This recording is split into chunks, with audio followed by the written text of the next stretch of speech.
ഹരേ കൃഷ്ണ. എല്ലാ ഭക്തജനങ്ങൾക്കും സ്വാഗതം. ഈയിടയ്ക്ക് 2 ദിവസം മുമ്പേ നമ്മളൊരു വീഡിയോ ഇറക്കിയിരുന്നു.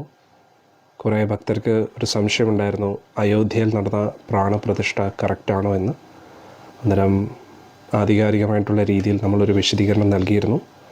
അതെല്ലാവർക്കും ഇഷ്ടപ്പെട്ടു എന്ന് വിചാരിക്കുന്നു. പിന്നെ എപ്പോഴും ഞാൻ പറയുന്ന പോലെ ഒരു പാർട്ടിക്ക് സപ്പോർട്ട് ചെയ്തോ അല്ലെങ്കിൽ ഒരു പാർട്ടിക്ക് എഗൻസ്റ്റായിട്ടോ നമ്മൾ സംസാരിക്കുകയല്ല.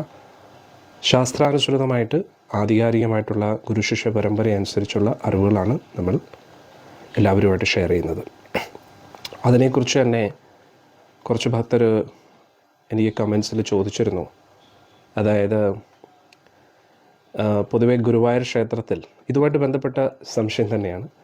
അതായത് ഗുരുവായൂർ ക്ഷേത്രത്തിൽ നമ്മൾ നോക്കുകയാണെങ്കിൽ ഭഗവാന്റെ ഫോട്ടോ ഒരിക്കലും നമുക്ക് എടുക്കാൻ കഴിയില്ല. അകത്ത വിഗ്രഹത്തിൻ്റെ ഗർഭഗൃഹത്തിനകത്തുള്ള ഫോട്ടോ നമുക്കൊരിക്കലും ലഭിക്കത്തില്ല. പിന്നെ എങ്ങനെയാണ് ഒരു ക്ഷേത്രത്തിൽ ഗർഭഗൃഹത്തിനകത്തിരിക്കുന്ന ഒരു വിഗ്രഹത്തിൻ്റെ ഫോട്ടോ എങ്ങനെയാണ് ഇത്രയും എളുപ്പത്തിൽ എല്ലാവർക്കും കൊടുക്കുന്നത്? അന്നേരം അത് ശരിയായിട്ടുള്ളൊരു ആചാരമാണോ എന്ന് ഒരു ചോദ്യം വന്നു. അന്നേരം ഇതിൽ കുറേ കാര്യങ്ങൾ നമ്മൾ വീണ്ടും മനസ്സിലാക്കേണ്ടതായിട്ടുണ്ട്. നമ്മുടെ നാട്ടിലുള്ള വിധി തന്ത്രവിധിയാണ്, പാഞ്ചരാത്രിക വിധിയാണ് കൂടുതലും തമിഴ്നാട്ടിലും നോർത്ത് ഇന്ത്യയിലും ഉള്ളത്. അന്നേരം പാഞ്ചരാത്രിക വിധി പ്രകാരം ഉള്ള ആചാരാനുഷ്ഠാനങ്ങൾ കുറച്ച് വ്യത്യസ്തമാണ്, കുറച്ചും കൂടെ വിപുലീകരിച്ചിട്ടുള്ളതാണ്. നമ്മുടെ തന്ത്രവിധി അനുസരിച്ച് ഇപ്പം ഭഗവാൻ ഒരു വസ്ത്രം കൊടുക്കുകയാണെങ്കിൽ ഒരു ഭഗവാനെ തയ്പ്പിച്ച വസ്ത്രം ഇടേണ്ടതായിട്ടുള്ളൊരു ആവശ്യമില്ല. ഒരു തുണി ഇങ്ങനെ കെട്ടിയാലും മതി. പൊതുവേ നമ്മൾ ഗുരുവായൂരിലാണെങ്കിലും എവിടെയാണെങ്കിലും നോക്കിക്കഴിഞ്ഞാൽ തയ്പ്പിച്ചൊരു വസ്ത്രമല്ല ഭഗവാൻ അണിഞ്ഞു കൊടുക്കുന്നത്. ഭഗവാൻ ഒരു തുണി ഇങ്ങനെ ഫ്രണ്ടിൽ നിന്ന് ഇങ്ങനെ കെട്ടിയാൽ മതി. നമ്മുടെ നാട്ടിൽ കൂടുതലും അങ്ങനെയാണ്. പക്ഷേ നോർത്ത് ഇന്ത്യയിലൊക്കെ നമ്മൾ നോക്കിക്കഴിഞ്ഞാൽ തിരുപ്പതി ബാലാജി അങ്ങനെയുള്ള പല ക്ഷേത്രങ്ങളിൽ നോക്കിയാൽ, ജഗന്നാഥ് പുരിയിൽ നോക്കിക്കഴിഞ്ഞാൽ ഏറ്റവും കൂടുതൽ ആൾക്കാർ സന്ദർശിക്കുന്ന ആ സ്ഥലങ്ങൾ, വൃന്ദാവനത്തിലുള്ള സ്ഥലങ്ങൾ, ഇവിടെയൊക്കെ നോക്കിക്കഴിഞ്ഞാൽ തയ്പ്പിച്ച വസ്ത്രങ്ങളാണ് കൊടുക്കുന്നത്. അതായത് നമ്മുടെ നാട്ടിൽ നമ്മൾ എങ്ങനെയാണോ പൂജിക്കുന്നത് അത് വളരെ ഏറ്റവും ലഘുവായിട്ടുള്ളൊരു പൂജാവിധിയാണ് തന്ത്രവിധി എന്ന് പറയുന്നത്. തന്ത്രവിധി മഹാദേവൻ പാർവതി ദേവിക്ക് പറഞ്ഞു കൊടുത്തൊരു വിധിയാണ്.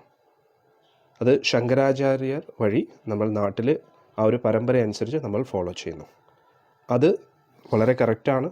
പക്ഷേ കുറച്ചും കൂടെ ഡീറ്റെയിൽ ആയിട്ടാണ് പാഞ്ചരാത്രിക വിധി. ഭക്ഷണത്തിൻ്റെ കാര്യത്തിലാണെങ്കിൽ നമ്മൾ നോക്കുകയാണെങ്കിൽ നിവേദ്യം നമ്മുടെ നാട്ടിൽ കൊടുക്കുമ്പോൾ ഉപ്പില്ലാതെ ചോറ്, കറികൾ, മസാല അതൊന്നും ഉപയോഗിക്കാറില്ല. പക്ഷേ നോർത്ത് ഇന്ത്യയിൽ നമ്മൾ ഭക്ഷണം കഴിക്കുന്നത് പോലെ തന്നെ ശുദ്ധമായിട്ട് എല്ലാ വിഭവങ്ങളും കൊടുക്കും. ഉള്ളി, വെള്ളുള്ളി കൊടുക്കാറില്ല. അത് തന്ത്രവിധിയിലും കൊടുക്കാറില്ല, നോർത്ത് ഇന്ത്യൻ രീതിയിലും പാഞ്ചരാത്രിക വിധിയിലും കൊടുക്കാറില്ല. അന്നേരം ഇത് രണ്ടും ഞാൻ കഴിഞ്ഞ വീഡിയോയിൽ പറഞ്ഞതുപോലെ തന്നെ കൊടുക്കുന്ന ഭാവമാണ് ഭഗവാൻ നോക്കുന്നത്. എന്തു കൊടുക്കുന്നു, എന്ത് കൊടുക്കുന്നില്ല എന്നതിനെക്കാട്ടിയും അപ്പുറത്തായിട്ട് ഏത് ഭാവത്തോടു കൂടിയാണ് നമ്മൾ കൊടുക്കുന്നത്, അതാണ് ഏറ്റവും ഇമ്പോർട്ടൻ്റ് ആയിട്ടുള്ളത്. അന്നേരം തന്ത്രവിധി അനുസരിച്ച് നമ്മൾ ഒരു ഔപചാരികപരമായിട്ടുള്ള ഒരു പൂജാവിധിയാണ്. ഇപ്പോൾ ക്ഷേത്രത്തിൻ്റെ ആ ഒരു മുന്നോട്ട് കയറുന്ന സമയത്ത് ഗർഭഗൃഹത്തിൻ്റെ അവിടെയൊക്കെ വളരെ നമ്മളിങ്ങനെ കുനിഞ്ഞു പോകേണ്ടി വരും നമ്മുടെ നാട്ടിലുള്ള ക്ഷേത്രങ്ങളിൽ. എന്തുകൊണ്ട്? കുനിയാൻ മടിയുള്ള ആൾക്കാരും കുനിയട്ടെ എന്ന് പറഞ്ഞിട്ടാണ്. പക്ഷെ നോർത്ത് ഇന്ത്യയിലാണെങ്കിൽ വിശാലമായിട്ടുള്ള ഒരു ഹാളായിരിക്കും. കാരണം കൂടുതൽ ഭക്തിഭാവം, സ്നേഹഭാവം. അവിടെ ഭഗവാനെ ഒരു ചക്രവർത്തിയായിട്ടാണ് കാണുന്നത്. അന്നേരം ചക്രവർത്തിക്ക് ചെറിയ ഒരു ഇടുങ്ങിയ സ്ഥലമല്ല വേണ്ടുന്നത്. എല്ലാവിധ ഐശ്വര്യ സമൃദ്ധിയോടുകൂടി വലിയൊരു കൊട്ടാരം തന്നെ, ഭവ്യമായിട്ടുള്ളൊരു കൊട്ടാരം. അതാണ് അവിടുത്തെ രീതി. ഭക്ഷണവും അതിനെ രാജഭോഗ് എന്നാണ് പറയുന്നത്.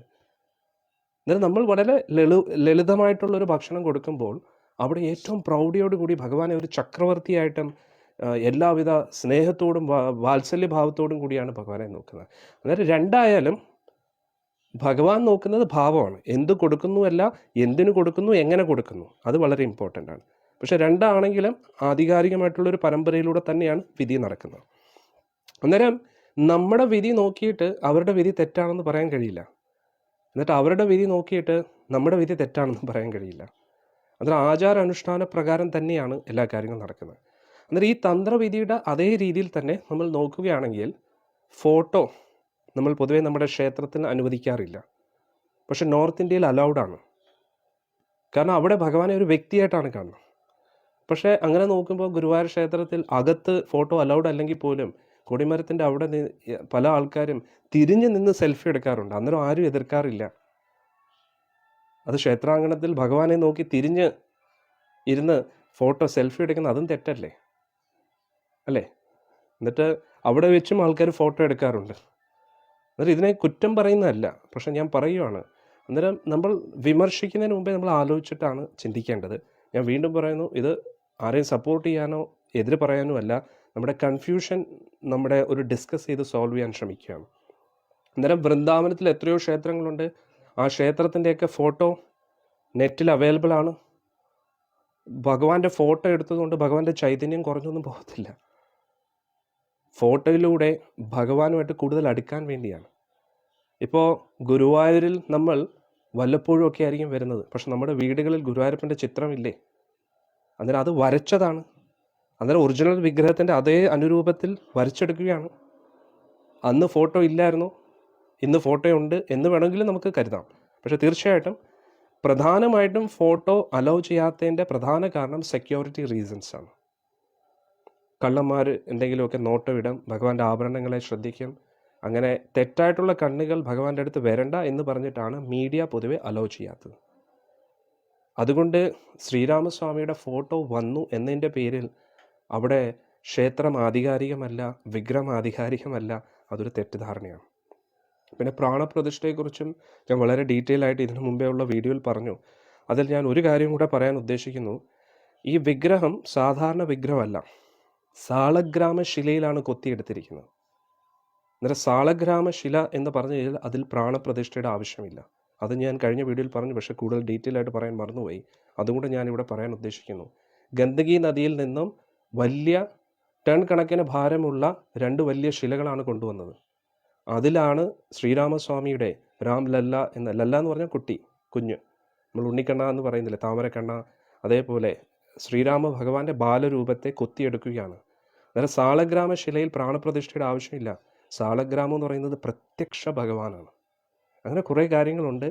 അന്നേരം ഇതൊക്കെ മനസ്സിലാക്കിയിട്ട് വേണം നമ്മൾ ഇതിനെക്കുറിച്ച് വിമർശിക്കാൻ.